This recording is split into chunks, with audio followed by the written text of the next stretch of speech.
Түскен сәулесіндей сағынып қайта келдім, саған шәрім. Сөз болып қонған сәттен сыңар бақыт, ұлым деп қарсылатын ұрандатып, арнадым беу ауылым саған өлең әруағын әйтекенің бір аунатып, жалғаған ырғыз болып әз арманын, туған жер, шарықтаған ажарлы әнім, мен де бір қуандықтың құлыншағы ем, жасымнан жатқа оқыған ғазалдарын, іздесең көрпеге кел, жырға дәлел, қара үзіп келген сынды бір қарагер, кісінеп жібереді-ау жүрек тұсын, шайырым келді десе шулаған ел, кіл жүйрік топырағын тарпып өткен, жарқ етіп көрінетін қарсы беттен, мен сені мақтан етем, қара бұтақ қазаққа дәуірлерден даңқы жеткен,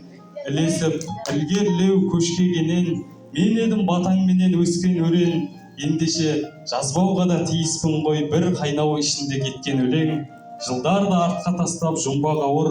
ер жеттім, еркелетті тума бауыр, соншалық махаббатпен бүгін тағы қарсы алып тұрдың мені қырдағы ауыл. Өзіңе жыр төгілтіп, ән құшақтап, алғаусыз айтар медім алғыс аппақ, кеңдікті, биіктікті, тереңдікті тұрсың сен, о туған жер мәңгі сақтап.